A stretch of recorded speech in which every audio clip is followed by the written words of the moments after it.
우리 행정처 차장님, 예. 우리 차장님 자체야 훌륭한 분이지만 대법원을 대신해서 나왔으니 진솔한 솔직한 질문을 내가 안 할 수가 없군요. 예. 어제 대법원의 판결을 두고 일부는 이재명 후보의 사법 리스크라고 표현하는 분들이 있습니다만은 제가 보기에는 대법원에 의한 사법 쿠데타다. 저는 그렇게 규정을 짓습니다. 한번 짚어보겠습니다. 이재명 후보 고법 사건 판결된 후에 상고가 검찰에 의해서 이루어졌을 때 그 기록이 하루 만에 대법원에 송부된 것 아십니까? 예, 알고 있습니다. 보통 10일, 20일씩 걸리죠. 기록을 정지하는 데 시간이 걸리기 때문에. 지금 저희 예규에 따르면요, 공선법 사건의 경우에 있어서는 3일 이내에 송부하도록 하는 예규 규정이 있습니다. 그렇지만 그게 잘 안 지켜주고 있는 게 현실 아닙니까? 어떻게 하루 만에 이게 기록이 송부될 수 있었는지, 이건 누구의 지시였을까요? 따로 지시 같은 건 없었다고 알아서 그냥 고법에서 그렇게 빨리 갖다 바친 겁니까? 그렇게 알고 있습니다.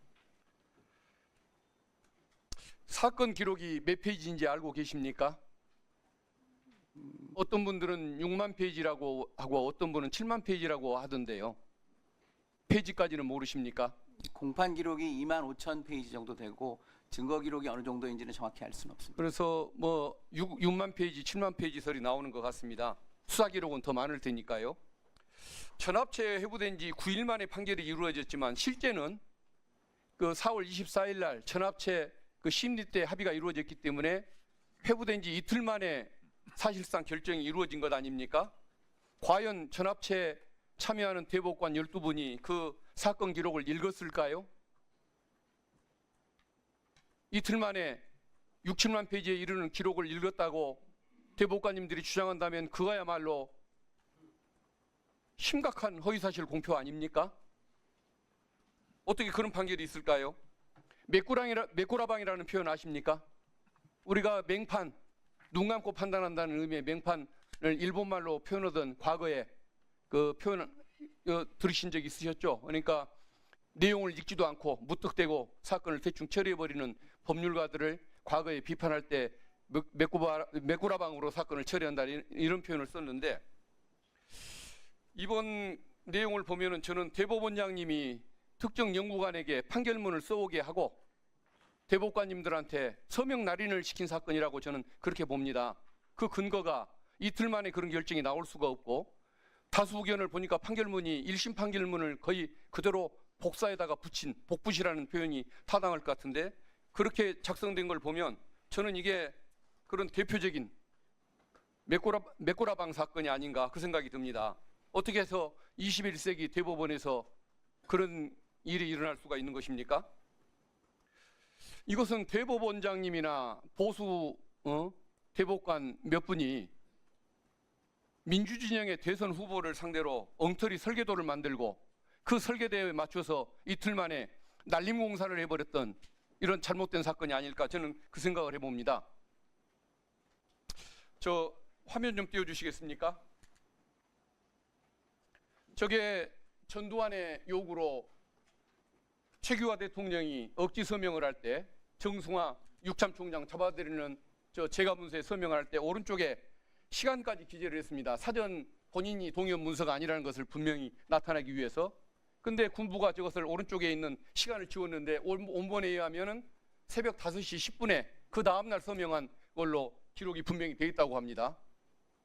이번에 그 소수 의견을 냈던 대법관 두 분, 이웅구 대법관, 오경미 대법관 두 분이 49페이지에 걸쳐서 거의 절규하는 심정으로 다수 의견을 비판하는 내용을 써놨던데 요약한 부분 한번 발췌해서 보겠습니다. 화면 좀 띄워주십시오.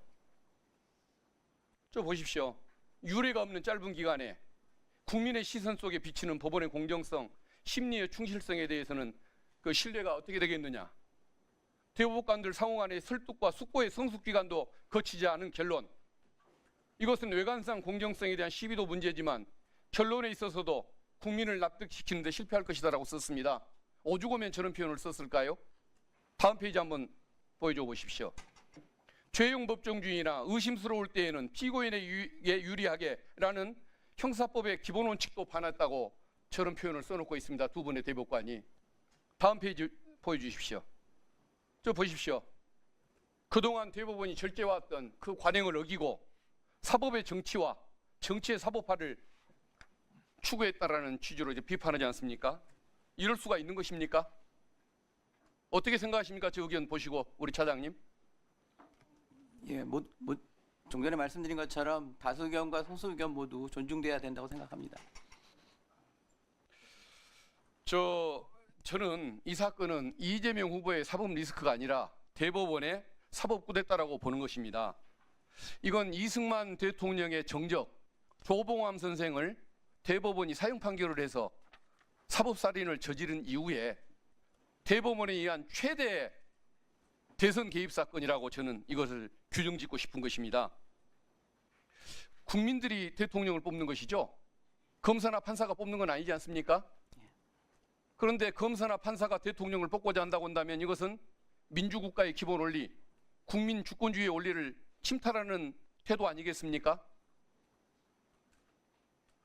어제 이 판결을 보고서 대법원이 유죄라고 이렇게 인정을 했으니까 이재명 후보에 대한 지지를 거둬야겠다라는 견해가 있을 수도 있지만 오히려 우리 국민이 갖는 그 주인의 권리를 소수의 법조 귀족들이 뺏어가려고 한다는 이런 국민 주권에 대한 침탈, 국민 주권주의의 원리, 이것을 침탈하는 현상에 대해서 분노한 시민들이 오히려 민주진영 후보에게 표를 찍고 그런 내란 세력들, 사법 쿠데타 세력들을 심판하려는 더 열정이 커질 거라는 저는 생각을 하거든요.